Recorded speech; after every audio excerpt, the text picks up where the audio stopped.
Selamat pagi dan shalom, saudara-saudara yang dikasihi Tuhan Yesus. Senang sekali berjumpa dengan saudara-saudara pada awal minggu yang baru ini. Saya berharap saudara-saudara tetap hidup dalam rancangan, kehendak, pimpinan, dan penyertaan Tuhan, atau hidup dalam RKPP Tuhan. Sebelum kita membaca dan merenungkan firman-Nya, mari kita mohon pimpinan Roh Kudus dalam doa. Bapa yang penuh kasih, kami bersyukur untuk satu minggu yang sudah kami lewati bersama Tuhan. Dan mengawali hari baru pada sepanjang minggu ini, kami mohon pimpinan Roh Kudus melalui firman-Mu. Cerahi hati dan pikiran kami, agar kami mengerti dan menjadi pelaku firman-Mu. Dalam nama Tuhan Yesus. Amin. Tema minggu ini, keputusan yang berkenan di hati Tuhan. Daniel 1, ayat 1 hingga 21. Saya membaca sebagian saja. Demikian firman Tuhan. Daniel berketetapan untuk tidak menajiskan dirinya dengan santapan raja dan dengan anggur yang biasa diminum raja. Dimintanyalah kepada pemimpin pegawai istana itu supaya ia tak usah menajiskan dirinya. Maka Allah mengaruniakan kepada Daniel kasih dan sayang dari pemimpin pegawai istana itu. Daniel 1, 8 dan 9. Saudara-saudara yang Tuhan kasihi, arah dan masa depan hidup kita ditentukan oleh keputusan kita hari ini. Ada keputusan yang mudah diambil, tetapi ada keputusan yang sulit dan berisiko. Bahkan kadang menyangkut hidup dan mati. Namun, keputusan harus tetap diambil. Di sini kita belajar bagaimana Daniel bersama ketiga kawannya mengatasi situasi yang dilematis. Mereka ini orang-orang tawanan dari Yehuda yang dibawa oleh Raja Nebukadnezar bersama ribuan umat Allah ke Babel. Mereka adalah Daniel, Hananya, Misael, dan Azaria, orang-orang muda keturunan raja dan para bangsawan Yehuda yang berperawakan baik, memahami berbagai hikmat, memiliki pengetahuan. Mereka terpilih untuk bersekolah di sekolah istana Babel. Mereka akan dididik selama 3 tahun dan harus belajar bahasa dan tulisan orang Kasdim. Dan sesudah itu mereka harus bekerja pada raja. Dan pemimpin pegawai istana mengganti nama-nama mereka dengan nama-nama baru yang sesuai nama dewa-dewa di Babel. Daniel menjadi Belsazar, Hananya menjadi Sadrah, Misael menjadi Misah, dan Azaria menjadi Abednego. Perubahan dan penggantian nama ini tidak sekedar untuk memenuhi persyaratan administratif, tetapi ada muatan politis dan agamawi. Politis, nama-nama mereka diganti dengan nama-nama baru. Ini untuk melenyapkan identitas diri mereka sebagai orang Yehuda. Agamawi, ketika orang-orang di sekitar mereka menyebut dan memanggil nama mereka dengan nama-nama dewa Babel setiap hari, budaya dan agama mereka makin lama akan makin luntur. Saudara-saudara yang Tuhan kasihi, di sekolah istana Babel inilah mereka beroleh keistimewaan untuk menikmati santapan dan anggur dari raja. Dengan ini, mereka diperhadapkan pada situasi sulit yang dilematis.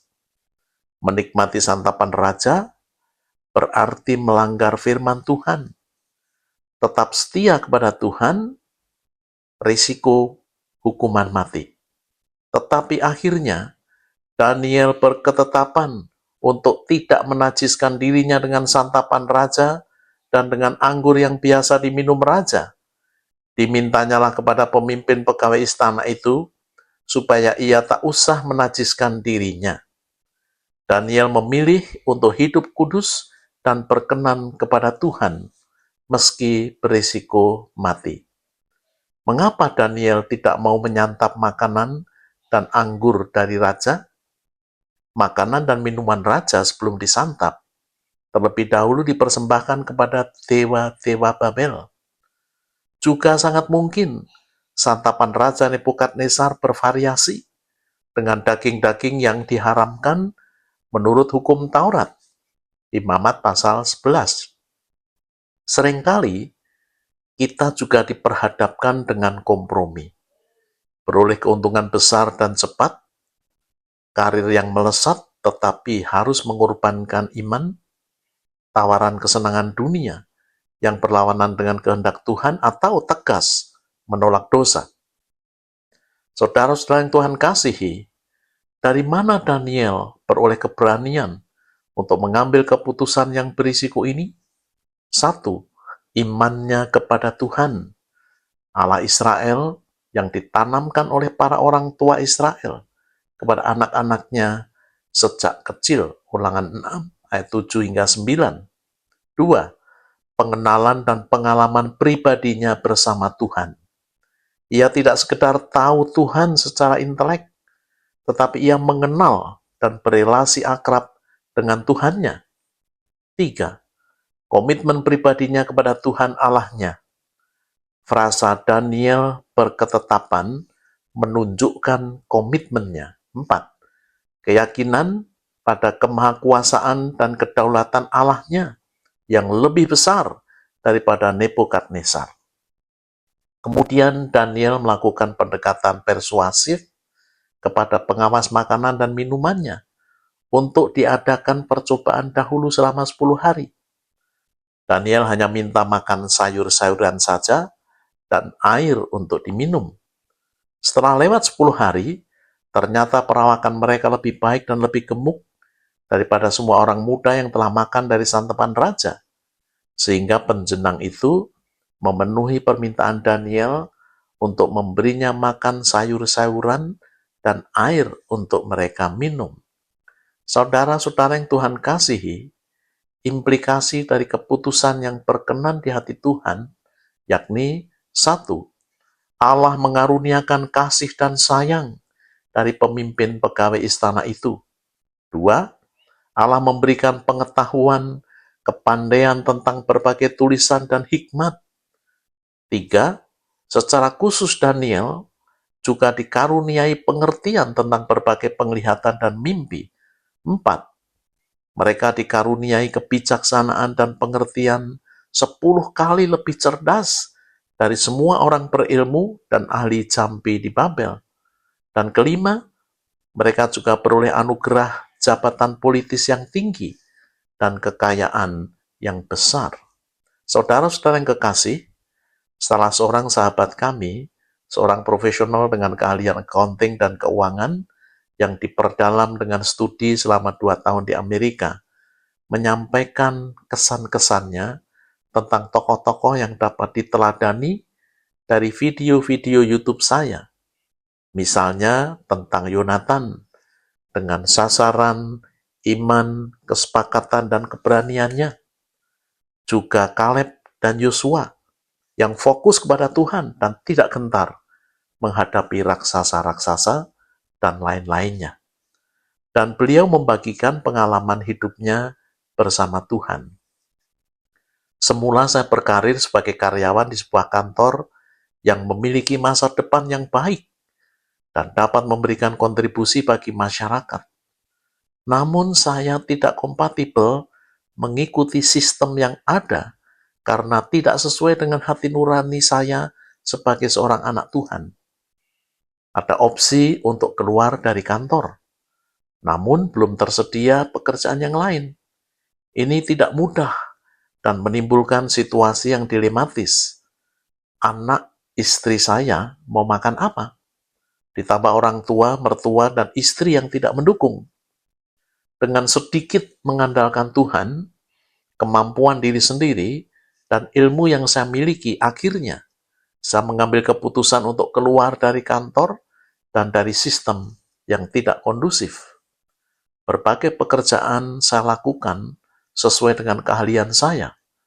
Namun menjalani hidup dengan pekerjaan di luar sistem ternyata tidak semudah yang saya bayangkan. Selama bertahun-tahun berjuang dan berganti-ganti pekerjaan, saya merasa hidup rohani saya stagnan. Bersyukur Roh Kudus menyadarkan saya kembali dan saya kumpulkan istri dan anak-anak untuk bersepakat berdoa bersama, dan saya yakinkan bahwa Tuhan yang baik pasti memelihara hidup kita. Dan saya mengajak mereka lebih mengandalkan Tuhan dan hidup dalam rancangan, kehendak, pimpinan, dan penyertaan Tuhan. Dan hasilnya, pemeliharaan Tuhan semakin nyata ketika saya mengandalkan Tuhan sepenuhnya. Tuhan juga menganugerahkan pekerjaan yang baik, sehingga saya tidak ikut arus dunia, serta tetap dapat menyampaikan saran untuk perbaikan sistem akunting dan keuangan di berbagai pekerjaan yang dulu saya geluti. Tuhan mulai mempercayakan pelayanan di gereja juga, dengan ambil bagian sebagai anggota majelis untuk beberapa periode. Hingga kini saya tidak pernah menyesal mengambil keputusan untuk hidup berkenan kepada Tuhan, meski jalannya tidak mudah. Saudara-saudara, beberapa hal yang dapat kita petik dari renungan ini. 1. Keputusan iman lahir dari hati yang takut akan Tuhan. 2. Keputusan iman didasarkan pengenalan dan pengalaman pribadi dengan Tuhan.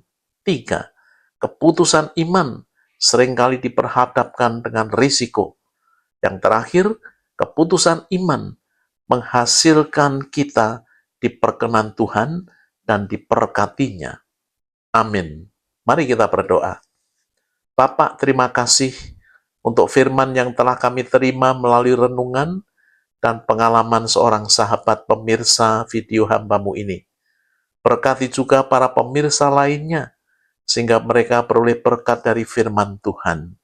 Demikian juga kami mendoakan saudara-saudara kami yang menghadapi pilihan sulit dalam hidup mereka.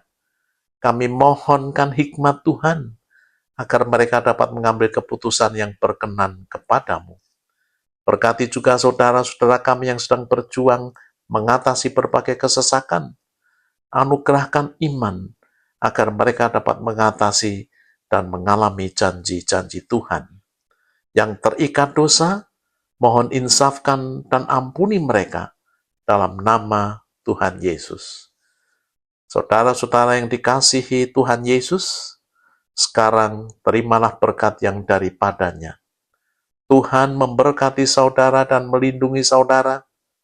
Tuhan menyinari saudara dengan wajah-Nya dan memberi saudara kasih karunia. Tuhan menghadapkan wajah-Nya kepada saudara dan memberi saudara damai sejahtera. Amin.